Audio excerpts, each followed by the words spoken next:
Are you a kid or a teenager with a lot of anxiety? We're going to talk about how to handle those anxious thoughts. Stay tuned. That's what's up next.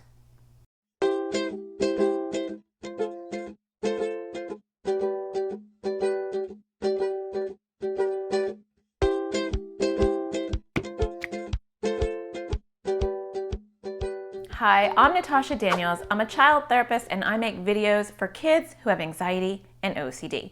Today I want to talk to you about anxiety. I'm going to talk about something pretty simple but incredibly powerful. A lot of times when we talk about how to cope with anxiety, we talk about deep breathing, we talk about maybe getting our mind off of it, go do something else.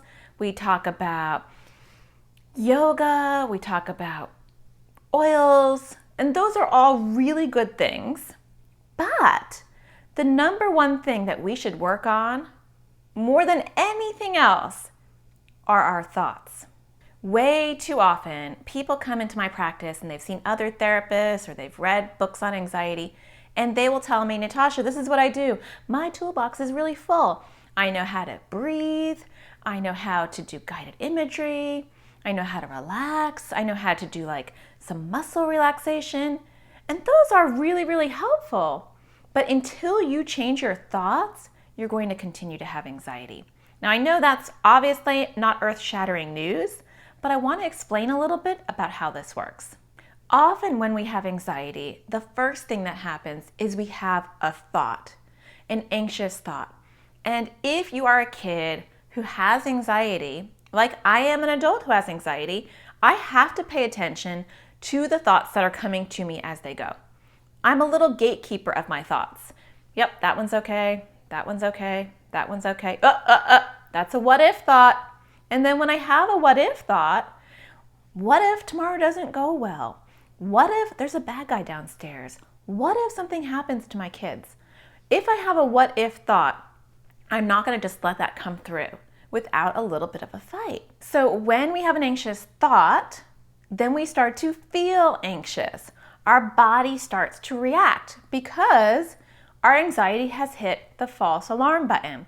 And so let's take an example. Let's say I'm laying in bed and all of a sudden I hear kind of a bang. This actually happens a lot at my house. So I'll walk you through this.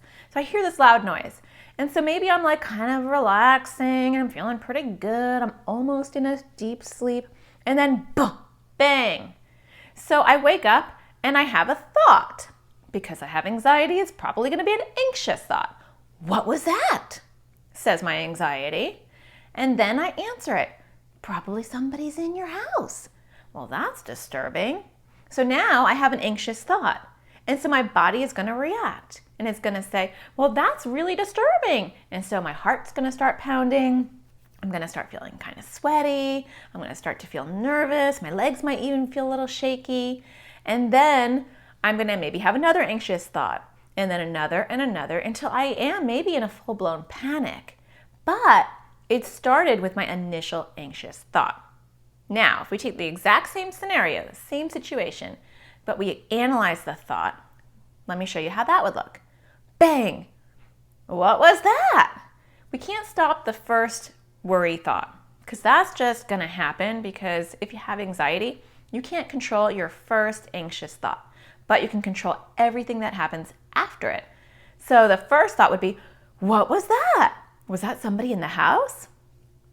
What if thought? What if somebody's in the house, right? Now, what am I going to do with that thought? So I can either grow it or I can say, well, you know what? The ice maker was kind of low today. When I went to go get some ice, there wasn't that much ice in my ice maker. It's an automatic ice maker. That kind of sounds like the ice was falling from the little container in the ice maker. And then I think about it and I'm like, yeah. And then I listen closer and I hear the water refilling. Shh. Okay, that was the ice maker. Go back to bed. You're fine. What I did was I argued with my anxious thought. And then I had a new thought. And the new thought seemed a lot more practical than my anxious thought. And so I was able to let it go. My heartbeat starts to slow down and I'm better. Now, if I want to add a little sprinkle of deep breathing in there, that's great. Or a little oil on my pillow to calm me down, that's awesome. But the thought is going to be the most powerful component of all of that. Let's do one more. shall we? Okay, so let's say that I'm feeling a little nauseous before school, and my anxious thought is, what if you throw up at school? What if everybody stares at you at school? Or what if you're just stuck there and you can't get home? Anxious, anxious, anxious thought, right? We may not be able to control the first one. And by the way, if you have this problem, watch my whole YouTube video on this topic. And if you are afraid at night, I have a YouTube video for that too. So I'll leave both of them right here. But back to my story.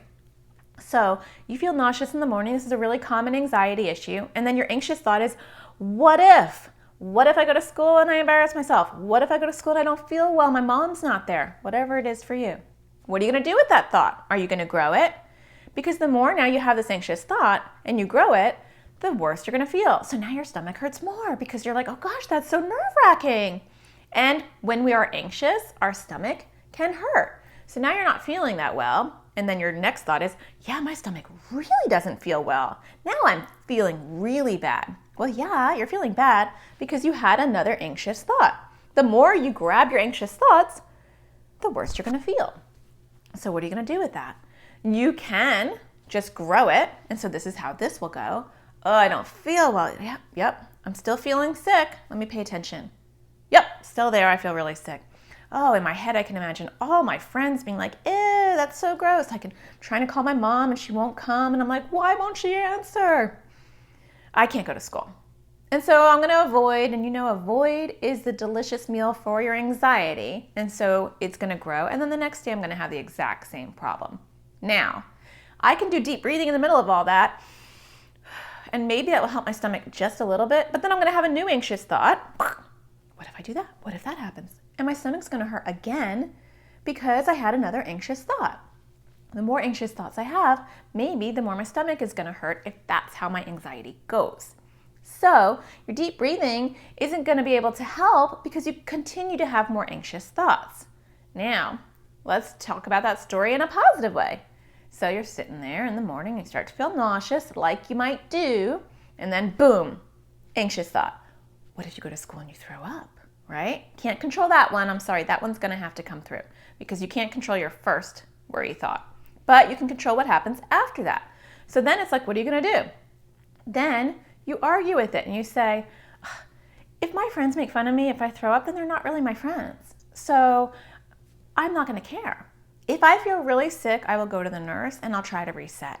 And the nurse will let me lay there. And if she doesn't, maybe you have to arrange that with your parent in the school. But that's a totally separate YouTube video. And I'll be fine. If I have to, I can call my mom. But normally, this is what happens. I feel anxious in the morning, and so my stomach hurts. And when I go to school, after the first hour, I start to feel better. And so I should give it a try.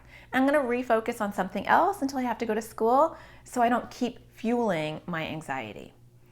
That is really different. Then you do your deep breathing and you can do your oils, or you could do whatever else you do that is helpful. But until you tackle the thought that is attached and don't grow all your thoughts, the anxiety will keep coming back.